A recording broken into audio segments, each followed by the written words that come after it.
Nous allons parler de votre portefeuille ce midi et plus spécifiquement des manières de payer vos achats avec cette question. Quelles méthodes de paiement doivent être obligatoires chez votre commerçant? Nous en parlons avec Julie Frère. Bonjour Julie. Bonjour Olivier. Porte-parole de Test Achat. On va poser plusieurs questions pour être très clair là-dessus.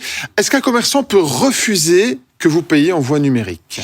Eh bien, c'est assez récent que non. En fait, il y a une loi qui a été votée en juillet 2022 et cette loi oblige tout commerçant à proposer au moins un moyen de paiement numérique. Donc, ça peut être par carte, ça peut être sur votre smartphone aussi, par exemple. Et c'est un texte que Test Achat a soutenu parce que nous avons toujours été favorables au choix du moyen de paiement, donc soit le numérique, soit l'argent liquide. Et justement, ça c'est l'autre question. Est-ce qu'un commerçant peut refuser le cash? Alors, en fait, la question est assez complexe parce qu'en théorie, non, l'argent liquide a cours légal en Belgique depuis toujours et donc un commerçant ne devrait pas pouvoir refuser. Mais ce qu'on a remarqué sur le terrain, c'est que de plus en plus de commerces refusent le cash et qu'il n'y a pas réellement de sanctions à la clé aujourd'hui en cas de refus. Et donc une loi vient d'être votée, c'est tout récent, c'était au mois de février, qui va entrer en vigueur la semaine prochaine, dans le courant donc du mois de mars, et qui va obliger les commerçants à accepter également l'argent liquide.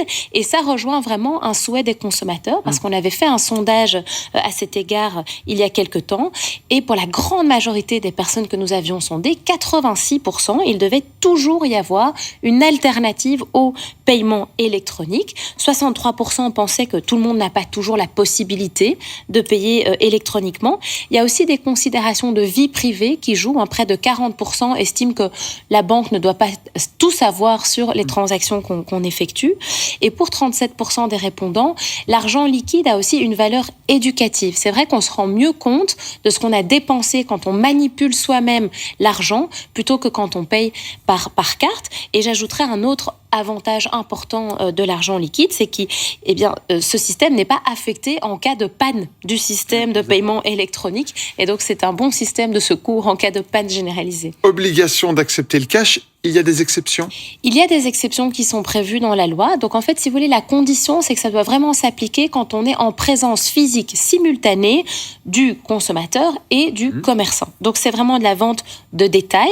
Donc, ça ne s'applique pas, par exemple, pour le paiement du parking. On sait que ça embête beaucoup de gens, mais malheureusement, ça ne va pas changer. Si vous avez vraiment simplement une machine devant vous, il n'y a pas d'obligation qu'elle prévoit le cash. Il y a aussi des raisons de sécurité qui peuvent être invoquées. Donc, par exemple, si un commerce a été victime de plusieurs cambriolages et qu'il veut mettre en place des mesures supplémentaires de sécurité, le temps de l'adaptation, il peut refuser le liquide, mais ça doit vraiment être temporaire.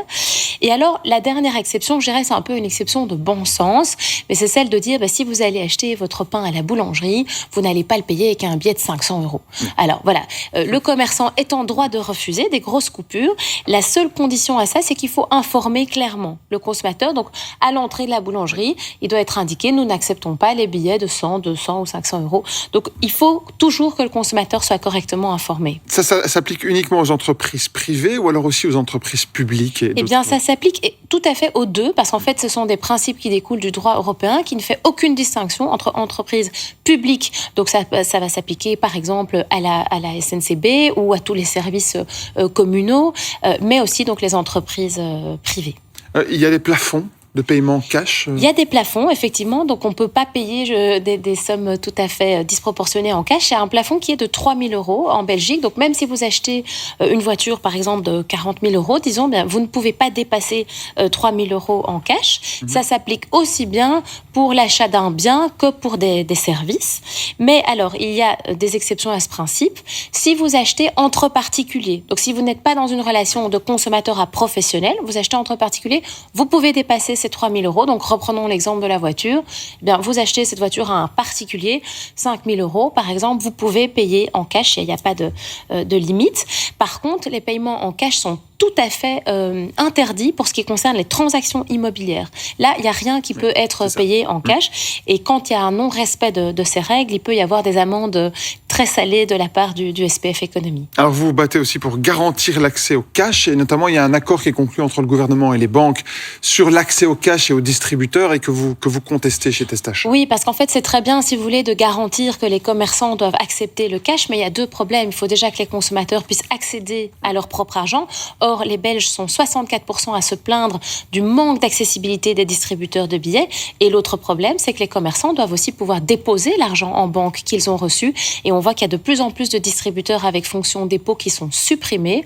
Aujourd'hui, il y a un accord entre le secteur bancaire et le gouvernement qui, pour nous, n'est pas satisfaisant. Nous demandons plus d'informations. Nous avons d'ailleurs un recours devant le Conseil d'État pour obtenir plus d'informations, pour pouvoir vraiment mesurer l'impact concret de cet accord. Donc le combat continue, mais c'est vraiment un combat prioritaire chez Testachat, qu'on puisse choisir son moyen de paiement et qu'on puisse accéder facilement à son propre argent. Ça paraît une évidence, mais malheureusement, c'est pas le cas aujourd'hui. Ouais, et on voit ça donc sur votre site Testachat. Merci Avec beaucoup, plaisir. Julie Frère, d'être venu.